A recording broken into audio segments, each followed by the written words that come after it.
दोस्तों स्वागत है आप सभी का बिहार समाचार में। दोस्तों आज के इस वीडियो में हम बिहार के टॉप बड़ी न्यूज को देखेंगे। दोस्तों वीडियो में आगे बढ़ने से पहले आप सभी से अनुरोध है कि आप इस वीडियो को एक प्यारा लाइक जरूर कर दें और साथ ही हमें नीचे कमेंट करके जरूर बताएं कि आप बिहार के किस जिले में रहते हैं। तो चलिए शुरुआत करते हैं आज की पहली और बड़ी खबर से। दोस्तों पहली खबर में देखिए, दिवाली से पहले बिहार के 13 पटाखा कारोबारियों के दुकानों पर रेड पड़ी है, वहीं 5 करोड़ का पटाखा जब्त किया गया है। जी हाँ, देखिए वाणिज्य कर विभाग ने राज्य के विभिन्न जिलों में 13 पटाखा व्यवसायियों के प्रतिष्ठानों पर छापेमारी की और 5 करोड़ रुपए का पटाखा जब्त किया है। वहीं देखिए ये छापेमारी भागलपुर, दरभंगा, औरंगाबाद, गया, सासाराम, पटना, रक्सौल, किशनगंज, जहानाबाद, गोपालगंज में एक तथा मुजफ्फरपुर में 3 यानी कुल 13 प्रतिष्ठानों का औचक निरीक्षण किया गया था। वहीं आपको बता दें कि शनिवार को किए गए औचक निरीक्षण के क्रम में विभाग द्वारा लगभग 2 करोड़ रुपए की बिक्री का छिपाव किया गया है, जबकि 5 करोड़ रुपए की माल की जब्त की गई है। वहीं आगे बड़ी खबर में देखिए, केंद्रीय चयन परिषद सिपाही भर्ती परीक्षा में बिहार में 292 मुन्ना भाई गिरफ्तार, मोबाइल ब्लूटूथ भी बरामद। जी देखिए, केंद्रीय चयन परिषद के मुताबिक मद निषेध सिपाही के पदों पर भर्ती के लिए रविवार को लिखित परीक्षा हुई। इसके लिए 98,870 अभ्यर्थियों को प्रवेश पत्र जारी किया गया था। वहीं इस परीक्षा में 76% अभ्यर्थी उपस्थित हुए। लिखित परीक्षा के दौरान कदाचार के 292 मामले सामने आए हैं। वहीं देखिए नकल करने के आरोप में पकड़े गए कई अभ्यर्थियों के पास से ब्लूटूथ और मोबाइल बरामद हुए हैं। वहीं परिषद के मुताबिक भागलपुर में 78, बक्सर में 76, नालंदा में 40, गया में 23, पटना में 24, सिवान में 24 और अन्य जिलों में शाम तक की रिपोर्ट के आधार पर 24 अभ्यर्थियों की गिरफ्तारी की सूचना थी। वहीं देखिए नकल करने के आरोप में गिरफ्तार अभ्यर्थियों पर केंद्राधीक्षक द्वारा कानूनी कार्रवाई करते हुए मामला दर्ज करा दिया गया है। वहीं ऐसे अभ्यर्थियों को तत्काल आयोग घोषित कर दिया गया है।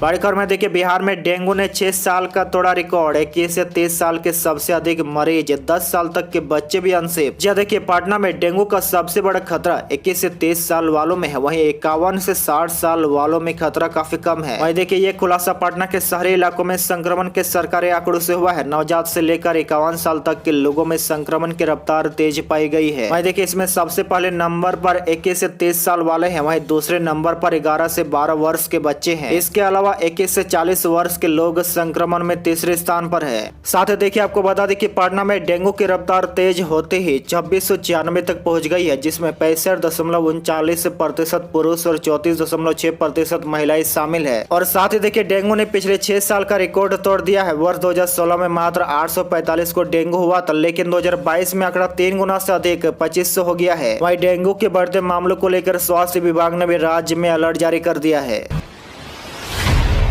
बड़ी खबर में देखिए, बिहार में बक्सर में पूर्व मंत्री व जदयू नेता उपेंद्र कुशवाहा का विरोध, बैगन भिंडी व काले झंडे दिखाए गए। जी देखिए पूर्व मंत्री व जदयू संसदीय बोर्ड के अध्यक्ष उपेंद्र कुशवाहा रविवार को बक्सर पहुंचे, जहां उन्हें भारी विरोध झेलना पड़ा। कुशवाहा समाज के हितों की अनदेखी का आरोप लगाते हुए युवकों द्वारा बैगन भिंडी व काला झंडा दिखाया गया। वहीं देखिए उनका कहना था कि कुशवाहा समाज के सब्जी विक्रेताओं को मंडी में जगह मिले तथा सब्जियों के उचित भाव दिलाए जाए। इसी क्रम में उनके द्वारा विरोधी नारे भी लगाए गए। वहीं इससे पहले बक्सर के ऐतिहासिक किला मैदान स्थित रामलीला मंच से रविवार को जदयू का प्रदेश स्तरीय सद्भावना बचाओ देश बचाओ अभियान का आगाज करते हुए उपेंद्र कुशवाहा ने कहा कि केंद्र सरकार चोर दरवाजे से गरीबों का हक छीनना चाहती है। इसके लिए आरएसएस समर्थित भाजपा निधि सरकार अप्रत्यक्ष रूप से कभी कोर्ट का सहारा ले रही है तो कभी किसी संवैधानिक संस्था के माध्यम से नियमों में बदलाव कर खुद के चेहरों का लाभ पहुँचाने का साजिश रचती है। नगर पालिका चुनाव का स्थगन उसी का हिस्सा है। बड़ी खबर में देखिए, बिहार पुलिस ने लोगों को किया सावधान, 5G के नाम पर हो रही है ठगी, जारी किया हेल्पलाइन नंबर। जी देखिए देश के चुनिंदा शहरों में 1 अक्टूबर से 5G की सेवा की शुरुआत हो चुकी है। वहीं अब पटना और बिहार के लोगों के द्वारा भी 5G का बेसब्री से इंतजार हो रहा है। ऐसे में अब साइबर अपराधियों ने फिर 5G के नाम पर लोगों से ठगी करने का नया तरीका इजाद किया है। वहीं देखिए इस तरह के साइबर अपराध से बचने के लिए अब बिहार पुलिस द्वारा कुछ गाइडलाइन जारी करने के साथ साथ एक हेल्पलाइन नंबर भी जारी किया है। वहीं आपको बता दें कि देश में 5G की शुरुआत के बाद बिहार के कई लोगों के मोबाइल पर सिम कार्ड को अपग्रेड कर 5G में कराने का मैसेज आ रहा है। यह मैसेज व्हाट्सएप फिर SMS के जरिए लोगों के मोबाइल पर भेजा जाता है। भेजे गए मैसेज में एक लिंक दिया होता है और उसे खोलने के लिए कहा जाता है। मैसेज में यह भी दावा किया जाता है कि अपडेट करने के साथ 5G का लाभ मिलने लगेगा। वहीं देखिए लोगों के मोबाइल पर जब 5G में सिम अपग्रेड करने का मैसेज आ रहा है तो उन्हें ऐसा लगता है कि जैसे उनके सर्विस प्रोवाइडर है उन्हें यह लिंक भेजे हैं। इसी बात का फायदा उठाकर साइबर अपराधी लोगों के फोन का डाटा चोरी कर ले रहे हैं। तो वहीं देखिए राज्य में इसी तरह बढ़ते साइबर अपराध को देखते हुए बिहार पुलिस ने एक हेल्पलाइन नंबर भी जारी किया है। पुलिस द्वारा अलर्ट जारी कर लोगों को सावधान रहने के लिए भी कहा गया है। हेल्पलाइन नंबर 1930 भी जारी किया गया है। लोगों द्वारा किसी तरह के साइबर अपराध की शिकायत इस नंबर पर दर्ज कराई जा सकती है। बड़ी खबर में देखिए बिहार के लिए मौसम विभाग ने जारी किया 3 दिनों का पूर्वानुमान। पटना में खिलेगी धूप। जी देखिए बिहार में पछुआ का प्रभाव बना हुआ है। वहीं दूसरी ओर वातावरण में जल वाष्प की कमी और मानसून की वापसी के कारण वर्षा में आई कमी को लेकर मौसम विज्ञान केंद्र ने मानसून वापसी की आधिकारिक घोषणा की है। वहीं देखिए 2 से 3 दिनों में छत्तीसगढ़, महाराष्ट्र और झारखंड, उड़ीसा, पश्चिम बंगाल से मानसून की वापसी के लिए अनुकूल परिस्थितियां बन रही है। वहीं देखिए मौसम विज्ञान केंद्र के मुताबिक पटना समेत बिहार में अगले 3 दिनों तक मौसम शुष्क बना रहेगा। मौसम वैज्ञानिक के माने तो बिहार, झारखंड और यूपी में मानसून के मध्यकाल में वर्षा कम हुई, जबकि देश के शेष हिस्सों में सामान्य से अधिक वर्षा दर्ज की गई। वहीं देखिए दूसरी ओर पोस्ट मानसून के दौरान प्रदेश में अच्छी वर्षा हुई है।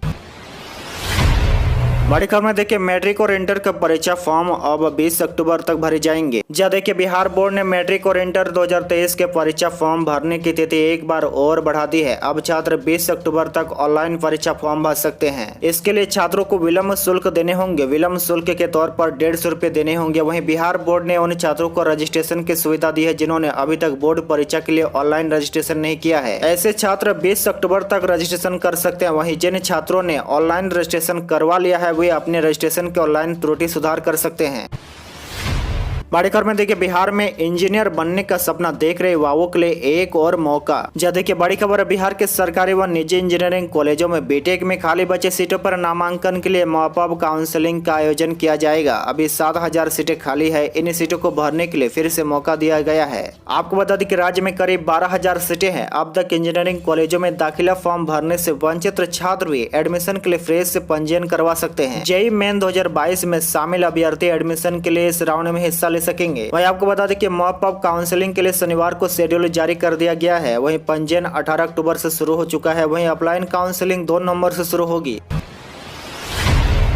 बड़ी खबर में देखिए एनएमसीएच अधीक्षक का निलंबन नहीं होगा वापस। तेजस्वी बोले डॉक्टरों की जिद के आगे नहीं झुकेंगे। जी देखिए एनएमसीएच अधीक्षक के खिलाफ तेजस्वी के एक्शन के बाद सरकार और डॉक्टर आमने सामने आ गए हैं। अभी मामले को लेकर आईएमए ने सरकार को चेतावनी दी है कि अगर एनएमसीएच अधीक्षक का निलंबन वापस नहीं होता तो राज्य भर के डॉक्टर हड़ताल पर चले जाएंगे। वहीं देखिए डिप्टी सीएम और स्वास्थ्य मंत्री तेजस्वी यादव ने साफ कर दिया कि सरकार अपने फैसले को वापस नहीं ले जा रही है। तेजस्वी ने सीधे तौर पर कह दिया कि अधीक्षक का निलंबन वापस नहीं होगा, सरकार डॉक्टरों की जिद के आगे नहीं झुकेगी। वहीं देखिए आईएमए के अल्टीमेटम पर तेजस्वी ने कहा कि किसी भी एसोसिएशन का काम होता है अपने लोगों के पक्ष को सरकार के समक्ष रखना। आईएमए को यह देखना होगा कि वह क्या गलत डॉक्टर के लिए भी सरकार पर दबाव बनाएंगे। उन्होंने कहा कि आईएमए जो सही चीजें है उसे सपोर्ट करे, लेकिन गलत का समर्थन करना कहीं से भी ठीक नहीं है। तेजस्वी ने कहा कि अगर किसी डॉक्टर की गलती सामने आती है तो आईएमए के लोग उसे सपोर्ट न करें। साथ ही उन्होंने कहा कि जो सच्चा और काम करने वाला व्यक्ति होगा उसे सरकार सम्मानित करने का काम करेगी, लेकिन जो बेईमान होगा और अपना कर्तव्य ठीक ढंग से नहीं निभाएगा उसको सजा मिलना तय है। बड़ी खबर में देखिए बिहार के 80 लाख किसानों को आज पीएम सम्मान निधि, जी हाँ पीएम किसान सम्मान निधि के तहत राज्य के लगभग 80 लाख किसानों के खाते में 2,000 रुपए की किस्त जाएगी। बता दें कि केंद्र सरकार की इस योजना के तहत 2-2 हजार रुपए की 3 किस्त के रूप में साल में 6,000 रुपए किसानों के खाते में दिए जाते हैं। आज प्रधानमंत्री नरेंद्र मोदी द्वारा 2,000 रुपए किसानों के खाते में ट्रांसफर किए जाएंगे। वहीं आपको बता दें कि योजना के तहत एक किसान को 500 रुपए प्रति माह के हिसाब से दी जाती है। वहीं 4 महीने की राशि एक साथ किसान को मिलते हैं। वही बड़ी खबर में देखिए अब बैंक की सेवाएं दिन रात मिलेगी। 75 जिलों से हुई शुरुआत। जहां प्रधानमंत्री नरेंद्र मोदी ने आजादी के अमृत महोत्सव के उपलक्ष्य में रविवार को देश के 75 जिलों में 75 डिजिटल बैंकिंग यूनिट की शुरुआत की है। इन यूनिट पर दिन रात साल में सभी दिन बैंक से जुड़ी सभी तरह की सुविधाएं उपलब्ध रहेगी। इस मौके पर प्रधानमंत्री ने कहा कि आम आदमी के जीवन के आसान बनाने के लिए जो भी अभियान चला है डिजिटल बैंकिंग का या उस दिशा में एक और बड़ा कदम है। ये एक ऐसी विशेष बैंकिंग व्यवस्था है जो कम से कम इंफ्रास्ट्रक्चर में अधिक से अधिक सेवा देने का काम करेगी। वहीं देखिए प्रधानमंत्री मोदी ने कहा कि हमने समाज के अंतिम पायदान पर खड़े व्यक्ति को ध्यान में रखकर नीतियां बनाई और पूरी सरकार उसकी सुविधा और प्रगति के रास्ते पर चली है।